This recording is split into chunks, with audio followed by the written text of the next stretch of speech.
नमस्कार दोस्तों, कैसे हैं आप सभी। उम्मीद है कि आप सभी अच्छे होंगे, स्वस्थ होंगे और मस्त होंगे। आप सभी जानते हैं कि सुप्रीम कोर्ट के फैसले के बाद जो फैसला है यानी कि सिर्फ और सिर्फ जेटेड वालों के पक्ष में जाता है, यानी कि उन्हीं लोगों का रिजल्ट आया है। ऐसे में सीटेट वाले जो विद्यार्थी है वो परेशान होते हैं और अपने लिए एक सिक्योर रास्ता अपनाने की कोशिश कर रहे हैं। ठीक है, और यहाँ पे मैं बताने वाला हूँ सीटेट वालों के लिए, ठीक है, कि उनका जो टेंशन खत्म हो चुका है। मैं ऐसा क्यों बोल रहा हूँ, ठीक है। लास्ट तक अगर आप बने रहते हैं तो आपको सारी चीज़ें क्लियर होने वाली है। अगर लास्ट तक नहीं बने रहेंगे तो क्लियर नहीं होगी। ठीक है, बहुत सारे लोग आधे में चले जाते हैं, कोई दिक्कत नहीं, आप जाए चाहे नहीं आए, आप देखें चाहे नहीं देखें, मुझे मतलब नहीं। लेकिन अगर लास्ट तक देखिएगा कि आपको सारी चीज़ें, बहुत ऐसे पॉइंट है जो आपको पता चलने वाली है। जैसे कि देखिए यहाँ पे जेटेट इंतजार की घड़ी कब तक, यानी कि जेटेट वाले जो है उनका इंतजार की घड़ी कब तक है। शिक्षा विभाग जेएसएससी भी सीटेट वालों को देना चाहती है ज्वाइनिंग, ऐसा क्यों। फैसला तो जेटेट वालों के पक्ष में आया, आखिर सीटेट वालों को क्यों ज्वाइनिंग देना चाह रही है। ठीक है, इस पर भी हम लोग आगे चर्चा करेंगे। सबसे पहले हम लोग बात कर लेते हैं कि जेटेट इंतजार की घड़ी कब तक, यानी कि जेटेट वालों का जब सुप्रीम कोर्ट से फैसला आ चुका है तो इतना लंबा इंतजार क्यों किया जा रहा है। क्या जेएसएससी नहीं चाहती है कि जेटेट वालों को ज्वाइनिंग हो जाए फटाफट, या लड़ा कर रखना चाहती है, या राजनीतिक तरीके से वो काम कर रही है, या किसी का दबाव है, क्या रीज़न है। आप लोगों को क्या लगता है कि जेएसएससी है जब ऑफिशियल नोटिस जारी कर दी कि हम लोग क्या करेंगे, सुप्रीम कोर्ट के आदेश के अनुसार हम लोग कार्य करेंगे, लेकिन अभी तक क्यों नहीं ना रिस्पॉन्स की जारी किया गया, ना कुछ जारी किया गया, आखिर क्यों। और उर्दू का जो है और कुरमाली हो गया और भी जो है उनका जब आउट ऑफ सिलेबस क्वेश्चन था तो रद्द कर दिया गया एग्ज़ाम को, तब आखिर क्यों उसका एग्ज़ाम का डेट अभी तक नहीं निकला। या जेएसएससी सरकार की तरह लंबा खींचना चाहती है, या जेएसएससी को सरकार की तरफ से दबाव है कि आप इस तरीके से काम कीजिए, क्योंकि सरकार तो सरकार है, अपने हिसाब से काम करती है। और आप सभी को मालूम होगा कि झारखंड में जो वैकेंसी है अपने आप घट जाती है, ये तो किसी से छिपा नहीं है। ठीक है, तो देखिए, और हो सकता है कि जेएसएससी भी आप लोगों को जो है ना लटका के रखना चाह रही, वो जान रही है कि हम जितना लटका के रखेंगे सीटेट वाले जाएंगे फिर कहाँ, सुप्रीम कोर्ट रिव्यू पिटीशन के लिए। और सीटेट वाले जो है शिक्षा विभाग को ज्ञापन सौंपे हैं, अभी मैंने एक वीडियो भी बनाया, ज्ञापन सौंप दिए शिक्षा विभाग को, और वो लोग जो है कोशिश कर रहे हैं कि हमारे पक्ष से फैसला आ रहे। डायरेक्ट एक पॉइंट वो बताते हैं कि जेटेट वाले ऐसा बोले थे कि जब तक हम लोग का ज्वाइनिंग नहीं हो जाएगा तब तक आप जेटेट का एग्ज़ाम नहीं करवाएंगे, यानी कि शिक्षक पात्रता परीक्षा जो जेटेट उसका मतलब कंडक्ट नहीं करवाएंगे। अब बताइए इस बात में कितनी सच्चाई है, ये तो जेटेट वाले ही जाने, और जो चिट्ठी यानी कि जो पेपर वायरल हो रहा था उसमें क्या सच्चाई है तो वही जाने। लेकिन अगर सच में जेटेट वाले इस तरीके से कर रहे हैं कि जब तक हमारा ज्वाइनिंग नहीं हो जाए तब तक जेटेट का जो कंडक्ट करवाना ही नहीं, तो ये गलत है। ठीक है, ऐसे में सीटेट वाले अपना पक्ष रखने के लिए शिक्षा विभाग को ज्ञापन सौंप चुके हैं, और जेएसएससी भी, शिक्षा विभाग और जेएसएससी भी सीटेट वालों को चाहती ज्वाइनिंग देना।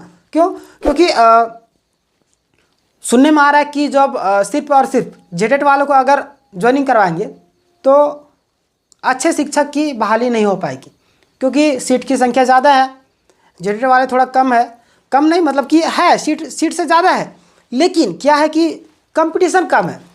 जब कंपटीशन कम होगी तो वैसे शिक्षक आ जाएंगे जो नालायक भी होंगे। ठीक है, ये कहना है सीटेट वालों का, और जेएसएससी भी ये सारी चीज़ें सोच रही होगी। ठीक है, सीटेट वाला डायरेक्ट आरोप लगा रहे हैं कि जेटेट वाले, यानी कि अगर जेटेट वालों का नियुक्ति हो जाता तो समझिए कि झारखंड का जो बेड़ा गर्क हो जाएगा। पता नहीं किस तरीके से वो बोल रहे हैं, यानी कि क्या जेटेट वाले शिक्षक बनने योग्य नहीं है, जेटेट वाले शिक्षक बनने योग्य नहीं है। सीटेट वाले इस तरीके से आरोप लगा रहे हैं, ये गलत है किसी पर आरोप लगाना। लेकिन अगर सरकार ही 2016 के बाद जेटेट यानी कि कंडक्ट नहीं करवाए तो ये सरकार की गलती है, सरकार जानबूझकर छात्रों को लड़वा रही है। ठीक है, आप सभी जानते हैं कि जैसे सीजीएल में भी किस तरीके से 8 सालों से 8 साल किसी व्यक्ति का पूरा ज़िंदगी बर्बाद हो गया, कई लोग सुसाइड कर लिए। मैंने इस पर कई वीडियो बनाए हुए हैं। बताइए, जेपीएससी में भी यही हाल है, छात्रों को लड़वाना चाह रही है। और जेएसएससी का साफ कहना है हम आपको ज्वाइनिंग देंगे, किनको? सीटेट वाले को। कब? जब आप कोर्ट से फैसला लेकर आएंगे। यानी कि कोर्ट अगर आप लोग को दे दी, यानी कि फैसला आपके पक्ष में दे दी, रिव्यू पिटिशन एक्सेप्ट हो गया और बता दी कि सीटेट वालों को क्या किया जाए, शामिल कर लिया जाए कुछ, तब हम ऐसे यानी कि ऐसे छात्रों को जो लोग सीटेट क्वालिफाई हैं उन लोगों के भी रिजल्ट प्रकाशित कर देगी। लेकिन ऐसे ऐसे छात्र हैं 4-4 जगह पे जा के एग्ज़ाम दिए, उनका भविष्य क्या होगा? आखिर जब आप लोगों को रिजल्ट देना ही नहीं था, एग्ज़ाम क्यों करवाए?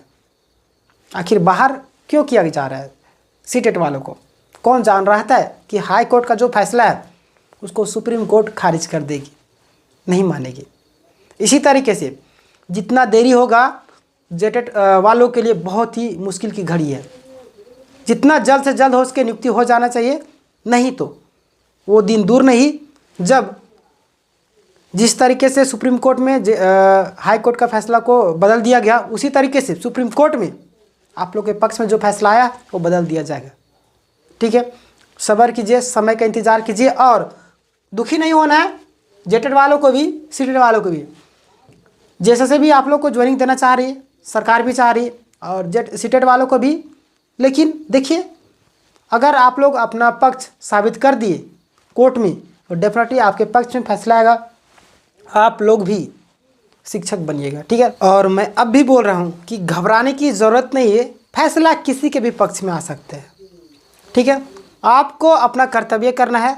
आपको लगता है कि आपके हित का हनन हुआ है तो डेफिनेटली आपको आगे आना चाहिए, अन्यथा आपका जो अधिकार है आप खुद अगर नहीं जानिएगा तो आप आने वाले दिनों में अगर शिक्षक बन जाते हैं तो बच्चों को क्या सिखाएंगे, क्या मतलब जानकारी देंगे कि हमने अपना अधिकार नहीं ले पाया? सुप्रीम कोर्ट से डर गए या हाई कोर्ट से डर गए? डरने की बात नहीं है, फैसला किसी के पक्ष में आ सकता है। बस आप लोग को वेट करना है और अपनी तैयारी में लगे रहना है। ठीक है, क्योंकि क्या होता है ना कि तैयारी ऐसा चीज़ है आपको कहीं ना कहीं आपको काम दे देगी। ठीक है, आपके जीवन में शिक्षा बोलते हैं ना, शिक्षा ऐसा चीज़ है जो कोई भी व्यक्ति किसी के अंदर से भी या किसी भी तरीके से चोरी नहीं कर सकता है। यानी कि आपने शिक्षा ग्रहण किया है तो आपका जो भी शिक्षा आपके दिमाग में फिट है, ना आपकी दिमाग से मशीन चोरी कर सकती है ना इंसान। यानी कि आप पढ़िएगा, आप कुछ भी कीजिएगा, यानी कि आप जो चीज़ें सीख रहे आपके दिमाग से कोई भी व्यक्ति चोरी नहीं कर सकता। यानी कि आपको अगर अभी भी अगर नहीं मिला, मान लीजिए सीटेट वालों को मौका नहीं मिलता है इसमें, ठीक है, सहायक आचार्य में, तो क्या होगा? उनका जीवन समाप्त हो गया? नहीं, लगे रहना है। आने वाले दिनों में अभी कितना पेपर में न्यूज़ वगैरह आ रही है कि शिक्षक भर्ती आ रही है, ये हो रहा है, तो आएगा। और आप सभी को मालूम होगा कि अभी 10th और 12 वालों को क्या चल रहा है, एग्ज़ाम चल रहा है। जैसे एग्ज़ाम समाप्त होगा वैसे ही जीएसएससी क्या करेगी, एग्ज़ाम कैलेंडर को जारी कर देगी। ठीक है, यानी कि जो कैलेंडर है उसको जारी कर देगी, नोटिफिकेशन डालेगी। और आप सभी को मालूम होगा कि झारखंड में एग्ज़ाम की तैयारी के लिए ज़्यादा समय नहीं दिया जाता है। ठीक है, ज़्यादा समय नहीं रहेगा तो आप उस समय तैयारी नहीं कर पाइएगा, इसलिए अभी से ही तैयारी में लगे रहिए। ठीक है, और इस चैनल भी तैयारी करवाई जाती है, इस चैनल में भी अच्छे तरीके से हर एक सब्जेक्ट का, रीजनिंग के लिए अभिषेक सर है, मैथ के लिए आपका शेखर सर है, और मैं इधर आपको और जीएस के लिए भी पढ़ा दूंगा। और बहुत सारे जो शिक्षक हैं झारखंड के लिए भी है, सभी को आपके एग्ज़ाम की तैयारी में लगे हुए हैं और अच्छी तरीके से जो मुख्य कंटेंट है उसी चीज़ को ज़्यादा विस्तार तरीके से नहीं, जो एग्ज़ाम में पूछे जाने की संभावना है उसी चीज़ को पढ़ाया जाता है। इसलिए चैनल को आप लोग ज़रूर सब्सक्राइब कर लीजिएगा। और आप लोगों को क्या लगता है कि सरकार जीएसएससी किसको नियुक्त करवाना चाहती है? ठीक है, आपके हिसाब से आप कमेंट में ज़रूर दीजिएगा और आपका राय हमें इंतज़ार रहता है। यानी कि आप कमेंट करते हैं, हम पढ़ते हैं, देखते हैं कि आप लोगों के मन में क्या चल रहा है सीटेट के बारे में, जेटेट के बारे में। ठीक है, बाकी बात अपना ख्याल रखिएगा। तब तक के लिए धन्यवाद। जय हिंद, जय भारत। चैनल में नया है तो चैनल को सब्सक्राइब कर लीजिएगा।